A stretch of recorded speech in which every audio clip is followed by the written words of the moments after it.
Welcome to the Shreveport Connection with Tommy. This video is on your Raw results and your main event spoilers for this week of December the 10th, 2018. Happy birthdays goes to the Sleep.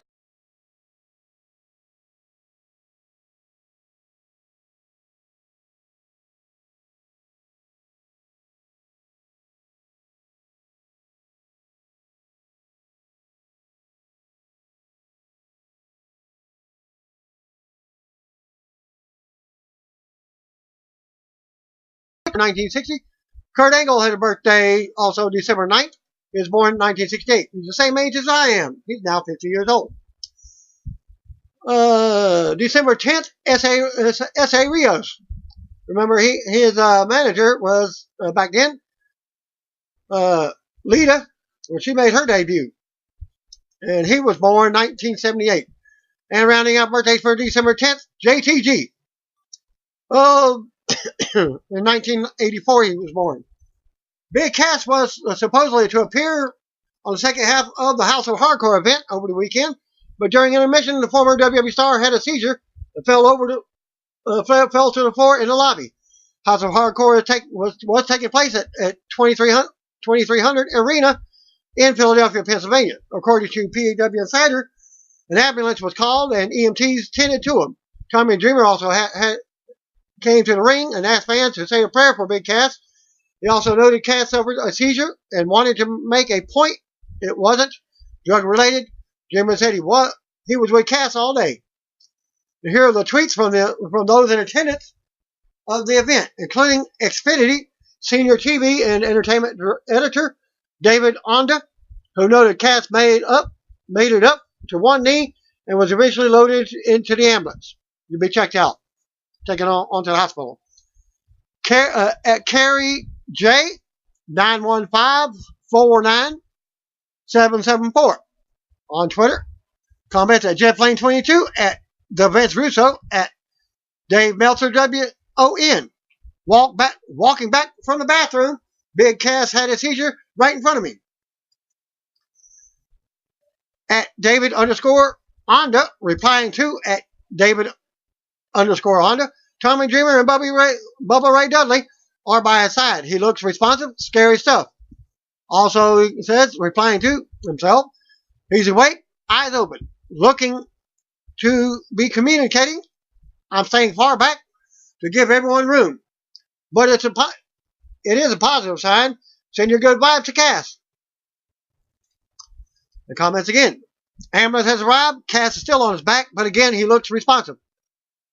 That was scary. It was intermission at the show. The lobby was packed with people checking out the merchandise tables. Cass went right down into his face. Fans immediately stepped back to give him room. Doc was called. Kind of chaotic. Dreamer was right by his side. He's up to one knee. Good sign. Interested, Dreamer addresses the crowd and says Cass suffered a seizure and makes a point of saying it's not drug related. And that can be found in that link there for you. And he replied again. Cass loaded into the ambulance, and now we wait for additional info. Being the Elite 129 episode. I didn't get the link for that. Video starts at a hospital where Kazarian, Scorpio Sky are checking in on Christopher Daniels. Doctor tells him that Daniels has lost a lot of blood, and Sky cries uncontrollably. A blood transfusion is possible to help Daniels. They both say they are SCU positive, the purest Southern California blood. Doctor says it's not an ordinary type, but this is BTE, and they headed on their way. A replacement for Marty, list is shown. One of the requirements being very handsome, but not as handsome as Hangman. Cody is with Flip, who are coming up with ideas. They point out a guy who can replace Marty, who happens to be Jimmy Havoc. Havoc yells at Brandy for taking his drink and breaks her fingers. A la Marty. Young Bucks head to LAX, where they are flying to Japan. They state their year is the most they ever traveled in the air. After a classic travel montage, they revealed that they were on a flight for 12 hours and now must go through a long cab right before a 3-hour bullet train. Yujiro and Hangman enter Kenny and the Young Bucks locker room with Marty in it as well.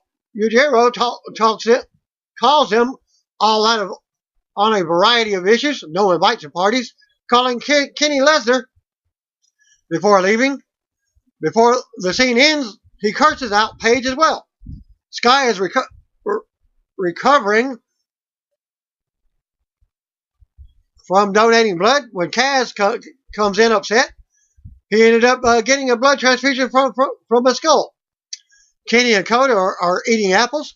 Kota has a question for Kenny in Japanese. The Bucks come in and Nick can't understand what they're saying. Matt calls him out on it, saying he understands everything. He says they are talking about video games, the new Infinity War trailer, and the sex blow-up doll at DDT. They all end the bit by calling each other dumbasses. But back at the hospital, and Daniel's blood transfusion was a success. Daniel talks about how he now has legitimate Southern California blood in his veins. Sky and Kaz got him a monster. They hug and Daniel's robe opens up.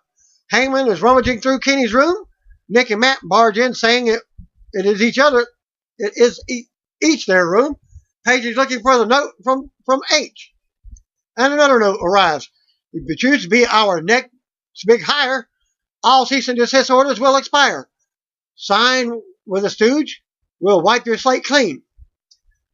You remember my last note. It read Final Battle 2018. H. The last note is referring to something they received in a previous BTE episode.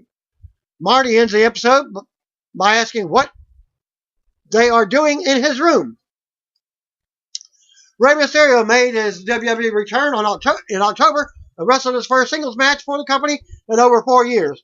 Mysterio is 43 years old, but he still has lots to give the business and wants to wrestle long enough so he can share a ring with his son Dominic. Dominic is 21 years old and has been training for the ring over the last year. Rey has him training in different styles, and up next for Dominic is working with Booker T at Reality of Wrestling. Booker joined our weekly podcast where he discussed that he has what he has in store for Dominic. Dominic's learned just about every form that he needs to learn. Booker said Dominic's prior training, and now to give him a little bit of a TV run when he joins Reality of Wrestling, and let him work with some of my guys. Booker said working a TV style of wrestling is a little different than what Dominic's learned in the past, but ROW has the right people to help train him for that style, including Rex Andrews, who was currently the champion on Main Event Pro Wrestling.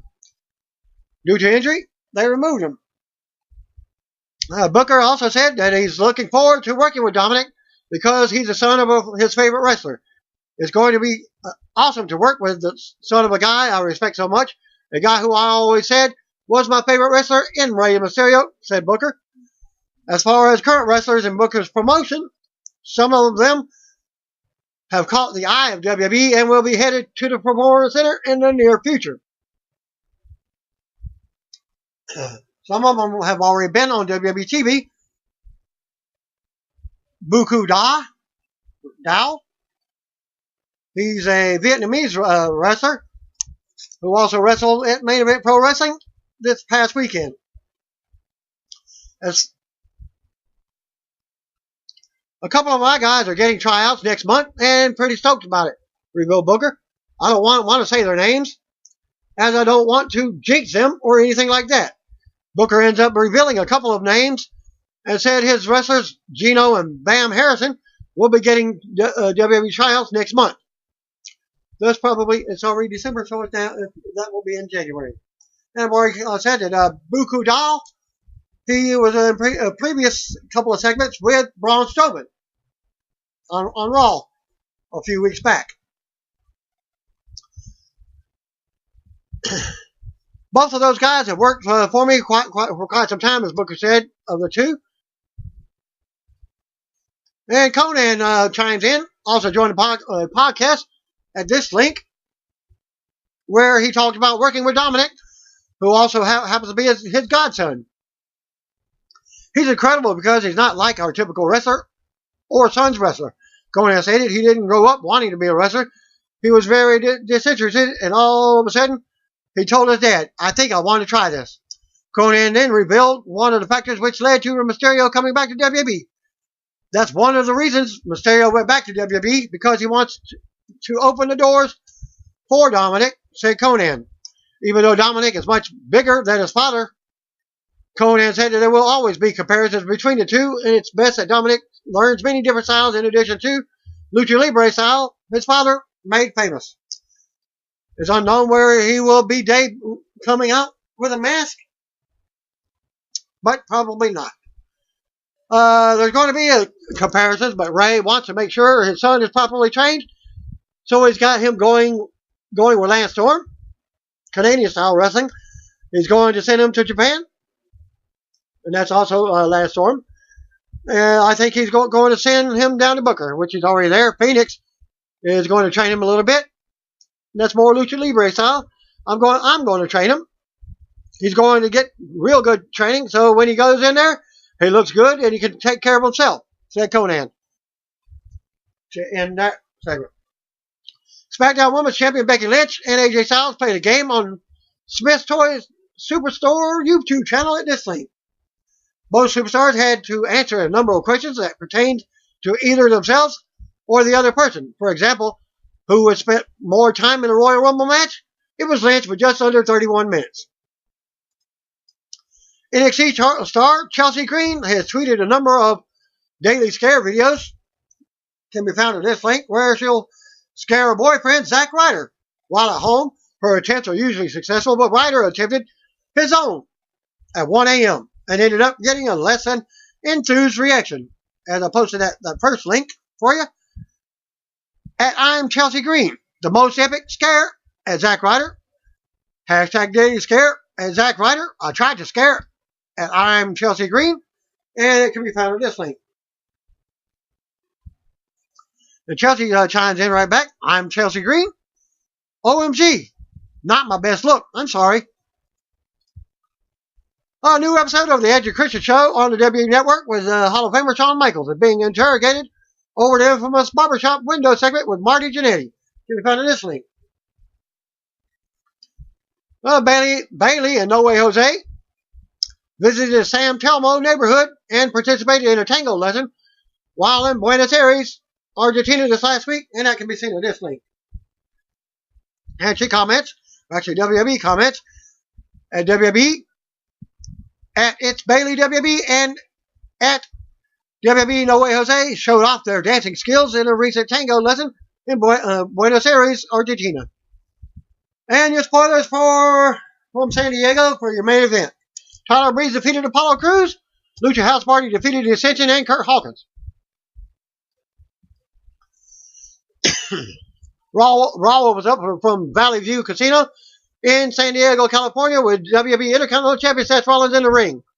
Rollins yells out, "Burn it down." Of course, here's his t-shirt. And it says that will be his battle cry on Sunday at WWE TLC when he beats Dean Ambrose. Rollins goes on and calls out General Manager elect Constable Corbin. I call him Triple C. General Manager elect Baron Corbin to discuss the state of Raw. Michael Coleslaw chimes in to welcome us to Raw as Corbin comes out. Coleslaw is joined in by Renee Young and Corey Graves. Fans boo Corbin as he hits the ring.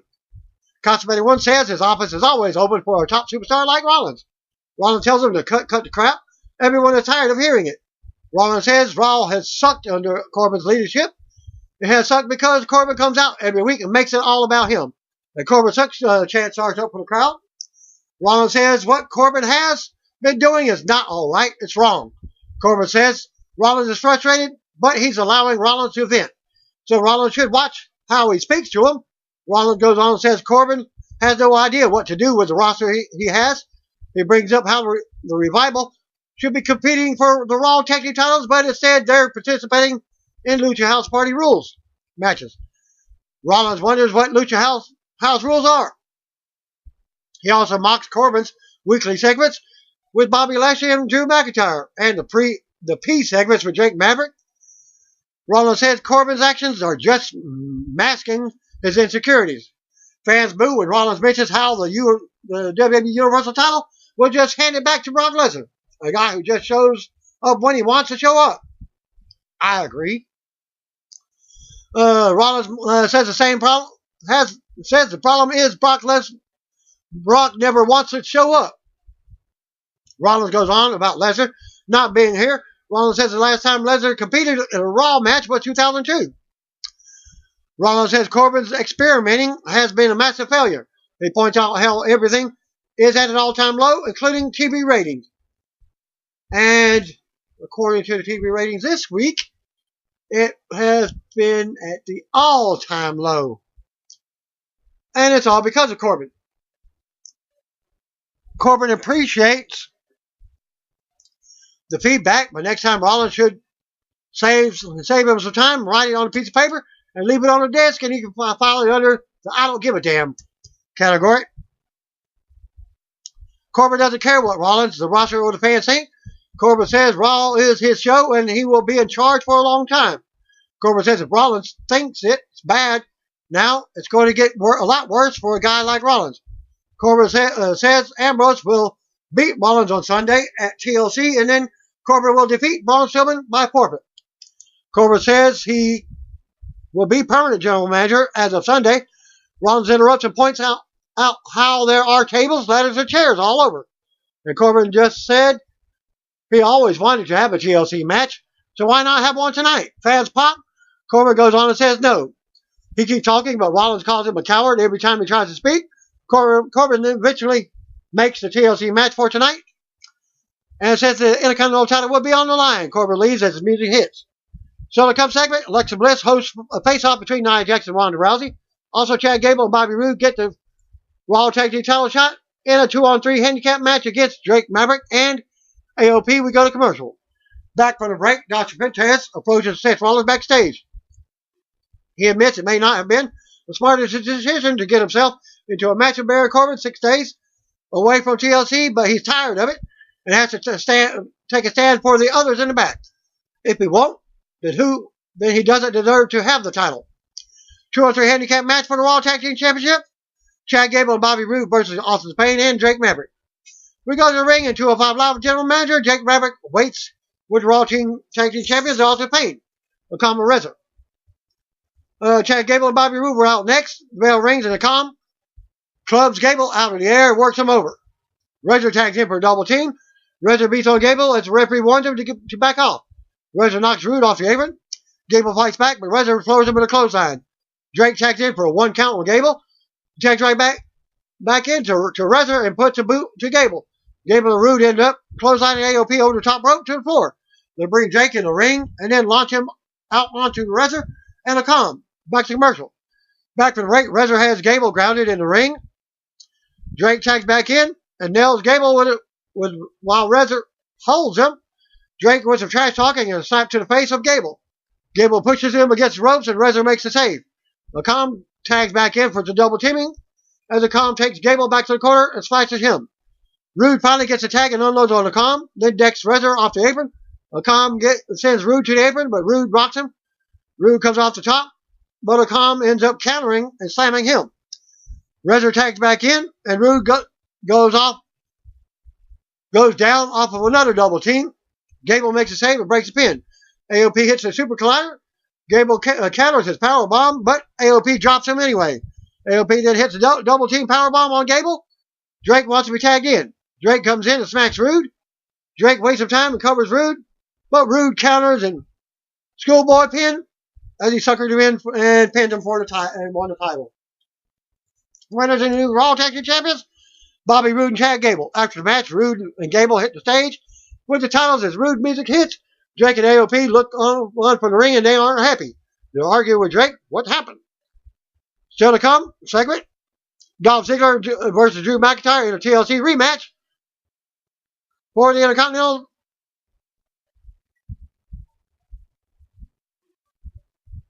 title was announced for the pay-per-view. We go to the ring and out comes Natalya. Back to commercial. Back to the right, Charlie Caruso approaches the new Raw Tag Team Champions backstage. Bobby Roode says that they knew they one day win the titles if they put in the work. Chad says that they are, and only one word comes to mind to describe how they feel. And everybody knows what they were going to say. Glorious! Well, we go back to the ring, and Natalya has a mic, and announcers hype her tables match with Ruby Riott on Sunday. Natalya says usually she comes out with a smile because she wears her heart on her sleeve, but she has to get something off her chest about Ruby Riott. She says Ruby doesn't respect any person or anything in the business. Ruby made this personal when she destroyed Jim Neidhart's sunglasses. Natalya says she tried to destroy the Ambulance legacy, and she keeps talking about how Natalya was spoon-fed everything in WWE because of who her dad was. Natalya goes on about how she had to fight for everything she has. She brings up the Montreal screw job and says she had to overcome that and more to get to WWE. She's dang proud to be a Hart, and she's dang proud to represent her family in WWE. Natalya then says she's going to teach Ruby about respect and at TLC, and will dedicate the match to her dad. As she starts crying, she says she will take every tear and every emotion to drive Ruby through a table, and there's nothing that she can do about it. Music interrupts, and out comes Ruby, the Riott Squad, Ruby, Liv, and Sarah Logan. Well, as Logan and Liv head to the back, as Ruby takes the microphone, she mocks Natalya for crying again. Ruby says Natalya needs a good counselor. Ruby says Natalya doesn't represent the Harts. She doesn't disappoint them. Ruby has a present for Natalya. She takes the cover off of a table and reveals a large photo of the envelope on the table. Ruby says Natalya and her daddy will be closer than ever when she puts her through this table on Sunday. Ruby mocks Natalya as her music hits, and Natalya looks on from the ring. We get a backstage pre-recorded video from Dolph Ziggler. Ziggler says he plucked Drew McIntyre from obscurity, and maybe tonight he will send him back. Ziggler says he's not the good guy or the bad guy. He's Dolph Ziggler. He doesn't understand why Finn Balor got involved because he doesn't need his help. Back to commercial. And the match is up next. Drew McIntyre versus Dolph Ziggler. Back from the break, out comes Drew McIntyre. Coleslaw says Finn Balor is not here tonight because Drew injured him last week. Coleslaw says Balor will be back for the match with Drew on Sunday. Charlie meets Drew in the ring and asks him about challenging Ziggler tonight. McIntyre goes on about not being undefeated and how that makes him more dangerous. He says he will finish Balor for good on Sunday. Drew says he is making Raw a better place for everyone, including the fans. He doesn't care if they don't like him. They will respect him. Drew goes on and says Ziggler is about to get his head kicked off. Ziggler makes his way out next. Ziggler hits the ring and goes to work, but Drew easily turns it around and keeps control. We go to commercial with Drew in control. Back to the break, Drew has Ziggler up on top.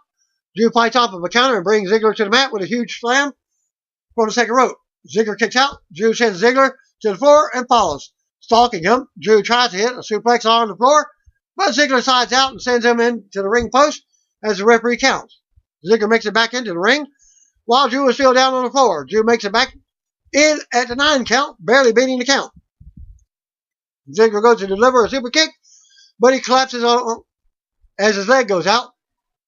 Drew then laughs at him. Drew yells at Ziggler and taunts him to get back up. Ziggler kicks Drew's leg down and nails a zigzag for a close 2 count. Ziggler looks to be going for a super kick, but McIntyre levels him with a Claymore kick for the pinfall and to win the match. After the match, Drew grabs Ziggler and sends him to the ring post as the music stops. Ziggler rolls to the floor. Drew takes apart the steel ring steps and goes to put Ziggler down on them, but the officials run down to stop him. Drew backs off, but turns around and delivers another Claymore kick to Ziggler's face as he goes at the side of the ring apron while he's still down. McIntyre laughs some more Stand tall, Drew looks on from the stage as his music starts back up. Ziggler tries to get up at ringside. Announcer show us how Rhino was fired last week and how Heath Slater was demoted to the role of a referee. So to come segment, Corbin versus Rollins in a TLC match. Also Alexa Bliss moderated to a face-to-face between Rousey and Jax. Bayley versus Alicia Fox was up next.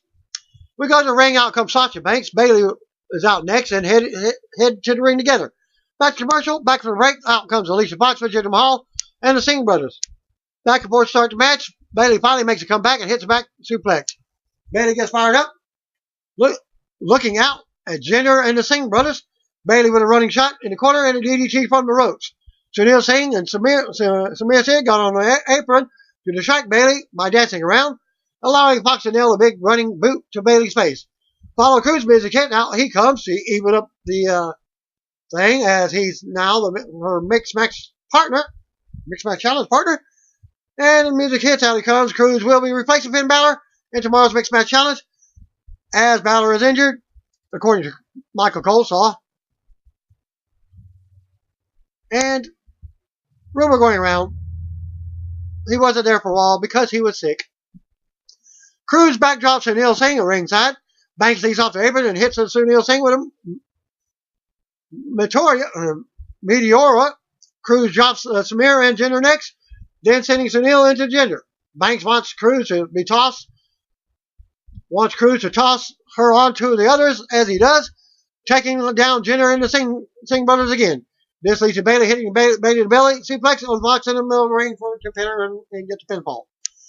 After the match, Banks and Crews hit the ring to celebrate with Bayley as the music hits. We see Dean Ambrose backstage looking at the graphic for Corbin versus Rollins back to commercial. Back to the break, announces hyping TLC.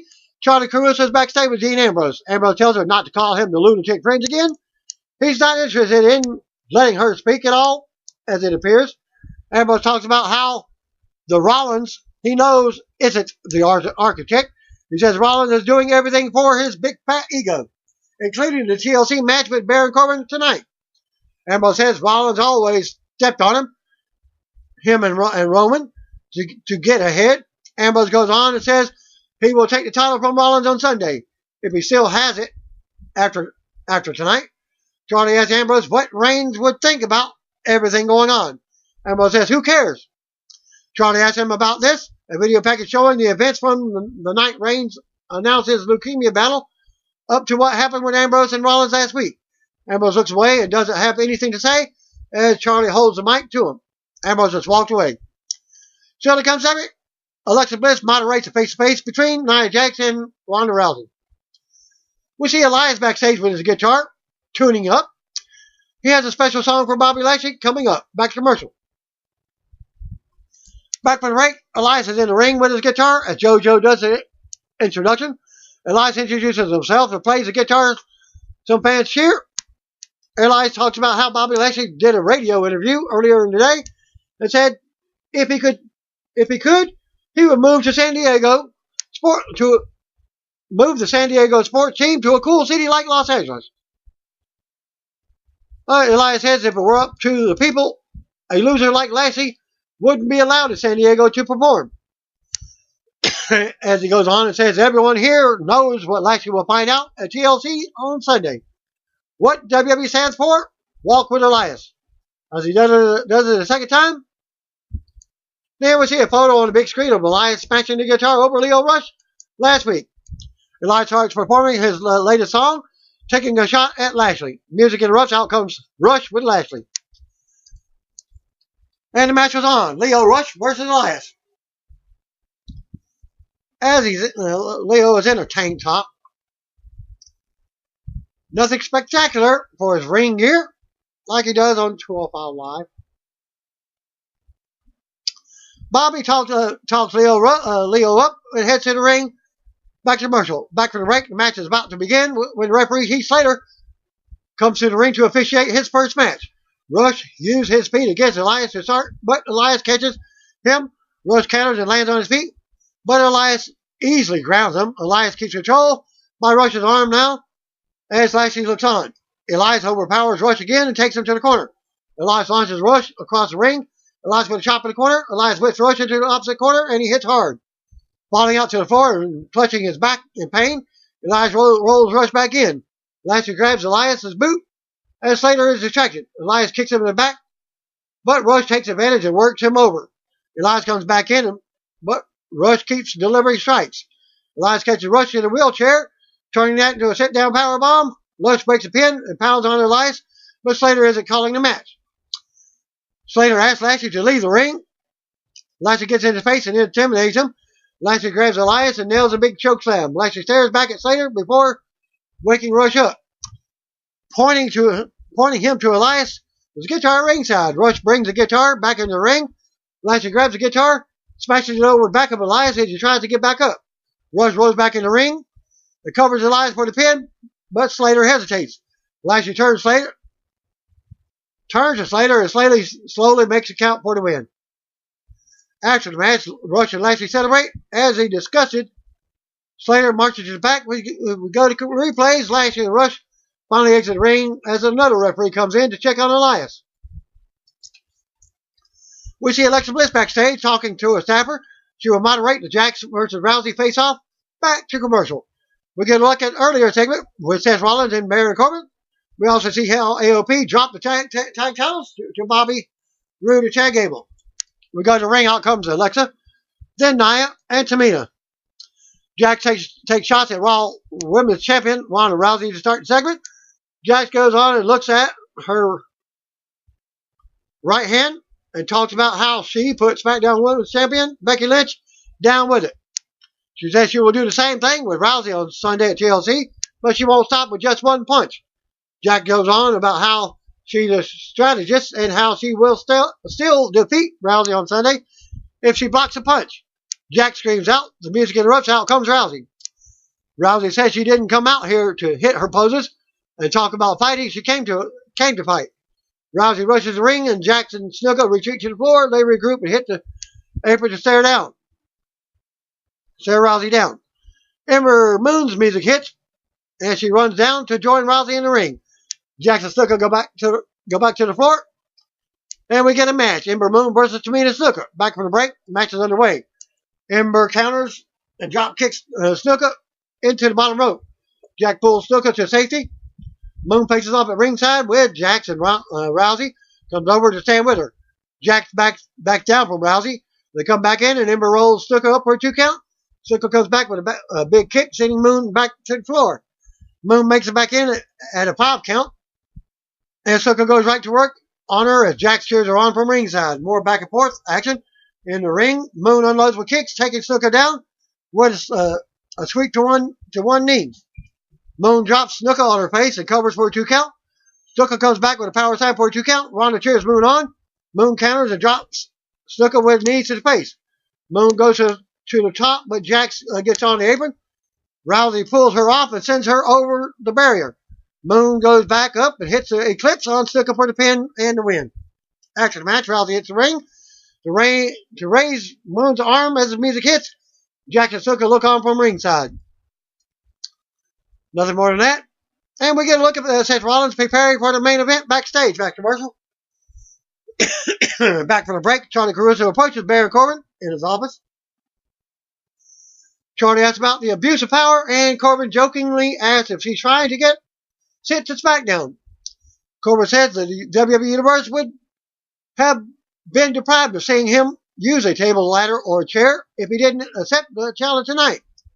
Caruso asks about the rumors of Braun Strowman showing up at TLC on Sunday, and he dismisses those rumors. Corbin says this may be his first TLC match, but he will give Seth just a taste. Then he will experience more when he's a permanent general manager. Now to go over the TLC card, Elias versus Lashley has been changed to a tables match, and the guitar will be hanging above the ring as a weapon. So, what are they going to do? Change the name of the pay-per-view, TLC, at TLCG? Tables, ladders, chairs, and guitars? We see tables, ladders, and chairs around the ring. We prepare for tonight's main event. Back to commercial. Back from the break. Now announcers lead us to a new coming soon vignette for Laura Sullivan. TLC match for the Intercontinental title. Constable Corbin versus Seth Rollins. We go to the ring. Referee Heath Slater is waiting as JoJo goes over the rules. We see the WWE Intercontinental title hanging above the ring. So Heath Slater is refereeing 2 matches. Music hits and out first comes champion Seth Rollins. General Manager-elect Constipated Corbin is out next before JoJo does formal ring introductions. The match starts with Rollins unloading, sending Corbin into a corner. Corbin fights back with strikes, but Rollins turns back around. Rollins sends Corbin to the floor and falls.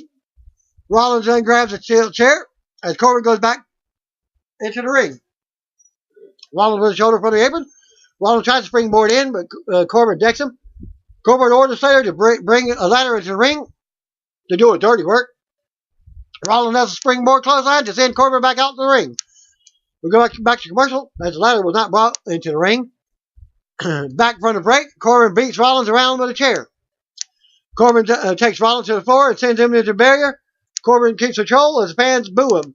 Corbin brings the ladder himself into the ring, but Rollins runs in and drop kicks him into him. Sending Corbin back out into the barrier, Rollins lands the ladder up under the title, but Corbin comes back in and decks him.